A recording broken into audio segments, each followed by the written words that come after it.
The European and American public are being systematically lied to about the Ukraine crisis. In this video, we're going to provide you with compelling evidence that the crimes against humanity committed in Kiev earlier this year were in fact committed by the new coalition government, and that officials in the EU and the United States knew full well who committed these crimes, and that they are protecting and financially supporting the real criminals.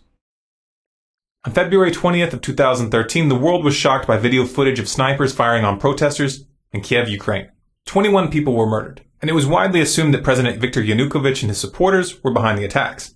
However, a phone conversation between EU Foreign Policy Chief Cathy Ashton and Estonia's Foreign Minister Urmas Paet, which was leaked to the public on March 5th, reveals that the snipers were actually from the new coalition government, and that Western diplomats knew this and covered it up. Yeah.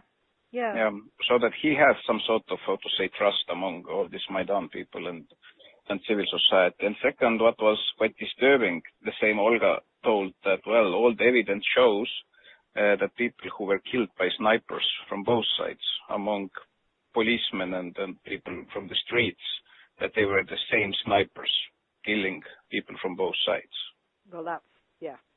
So that, and then she also showed me some photos. She said that has medical doctor. She can, say that it is the same handwriting, the same type of bullets, and it's really disturbing that now the new coalition, that they don't want to investigate what exactly happened, so that there is now stronger and stronger understanding that behind snipers it was not Yanukovych, but it was somebody from the new coalition.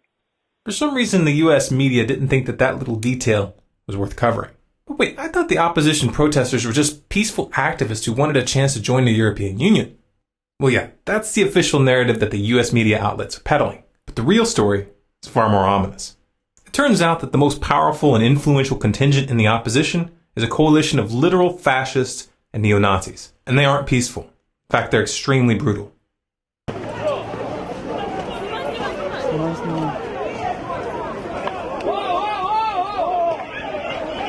The most prominent among these extremist groups is an organization called Svoboda. The Svoboda Party, which traces its roots to the Ukrainian Partisan Party of World War II, was loosely allied with Nazi Germany. Until 2004, Svoboda had been called the Social Nationalist Party, a deliberate reference to the National Socialism of the Nazis. And we're not throwing the term neo-Nazi around here as an empty slur. The leader of Svoboda, Oleg Tanibok, has openly targeted Jews and ethnic Russians in Ukraine for many years. In 2004, he was kicked out of Viktor Yushchenko's government for a speech calling for Ukrainians to fight against a, quote, Muscovite Jewish mafia.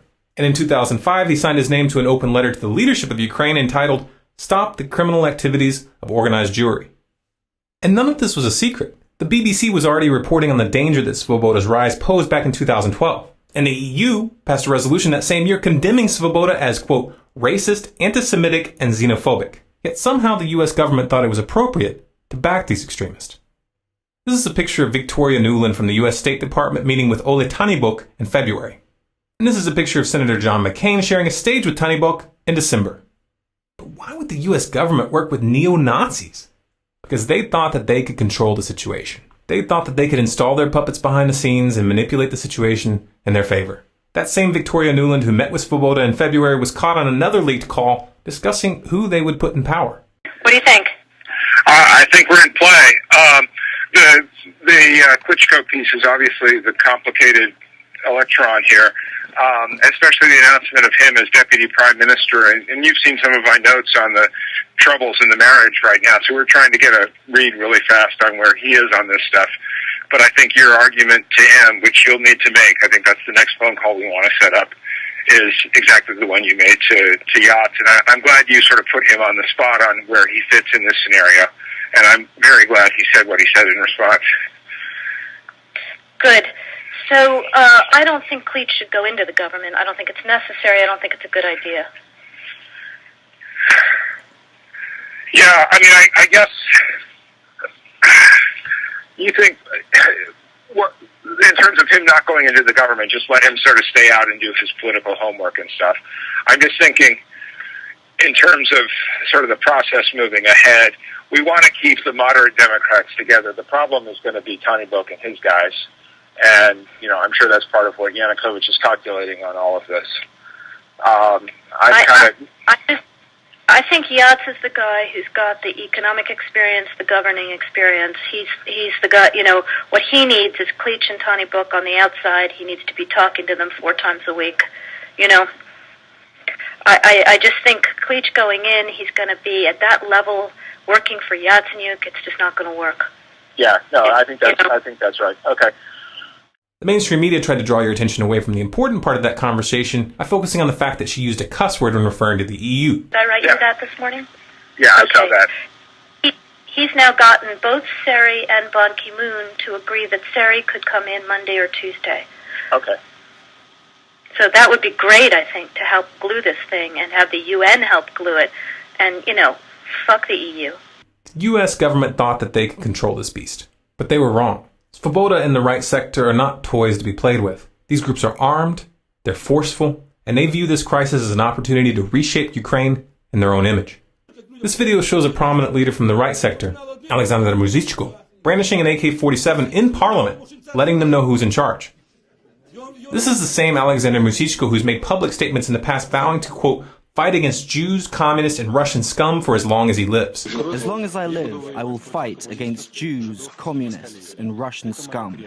Apparently, the US government has been a little slow to catch on to the fact that their hand has been exposed. In March, a senior US official told Reuters that, quote, since entering the Ukrainian parliament in October of 2012, the Svoboda leadership has been working to take their party in a more moderate direction and to become a modern European mainstream political party. The leadership has been much more vigilant about expelling or otherwise punishing individual members who engage in xenophobic behavior or rhetoric. Oh, so it's okay to use known neo-Nazi groups to topple a government as long as their leaders keep their people from saying anything stupid in front of cameras for a few months. The reality of the matter is that, as ridiculous as this position makes Washington look, they're trapped. They can't deny that Svoboda and right sector are running the coalition government when Svoboda holds 5 senior posts, including the deputy prime minister position. And the right sector's Dmitry Yarosh is now the country's deputy secretary of national security. But what about that dramatic video, I Am Ukrainian, that went viral as the crisis was unfolding? It was so compelling, so heart-wrenching. Yeah, but who made it? A whisper to a roar. Who are these people? Oh look, a link in the description. Let's click it. They have a website. And a behind-the-scenes section. Oh, it lists the filmmakers. Who's this here? Larry Diamond, inspiration and executive producer. He's also a member of the Council on Foreign Relations and the National Endowment for Democracy. And he's an advisor for the U.S. State Department. You know the funny thing about the National Endowment for Democracy? Is that even though they call themselves an NGO, they get virtually all of their money from the U.S. federal government. You can easily verify this by downloading their annual financial disclosures. I'm sure it's just a coincidence that the NED has been pouring massive amounts of money into Ukraine to, quote, strengthen democracy and civil society.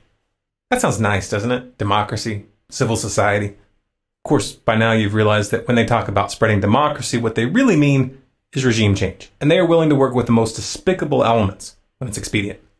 This is exactly the same game as they played in Syria. The U.S. government funded known extremists, literal terrorist organizations who have been documented massacring whole towns. And even after those extremists used sarin gas on thousands of civilians and got caught by the UN, Washington still covered for them.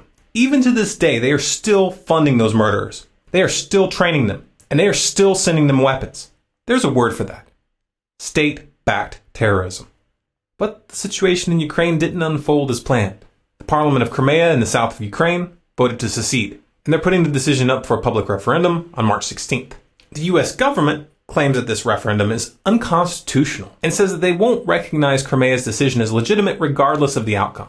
So a foreign-backed neo-Nazi coup which takes control of the government without a vote is constitutional, but a declaration of independence placed to a general vote is not? Seriously, that's the best you guys can do?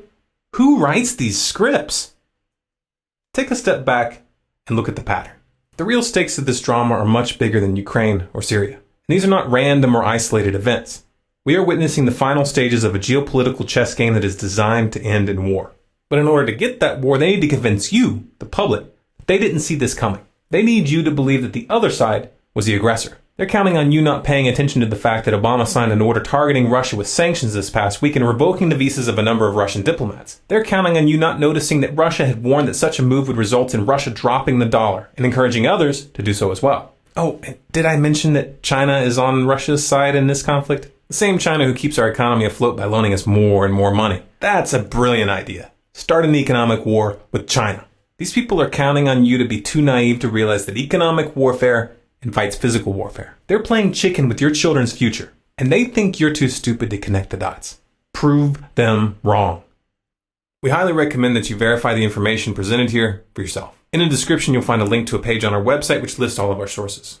If you'd like to keep up with what's really going on in the world, go to our website, scgnews.com, and sign up for email updates. If you sign up for these updates, you'll get notified of any new articles or videos that we put out. And this is important because we're able to put out a lot more content covering a lot more topics in article format than we are in video. You can also find us on Facebook, Twitter, and Google+, by searching for Storm Clouds Gathering or SCG News.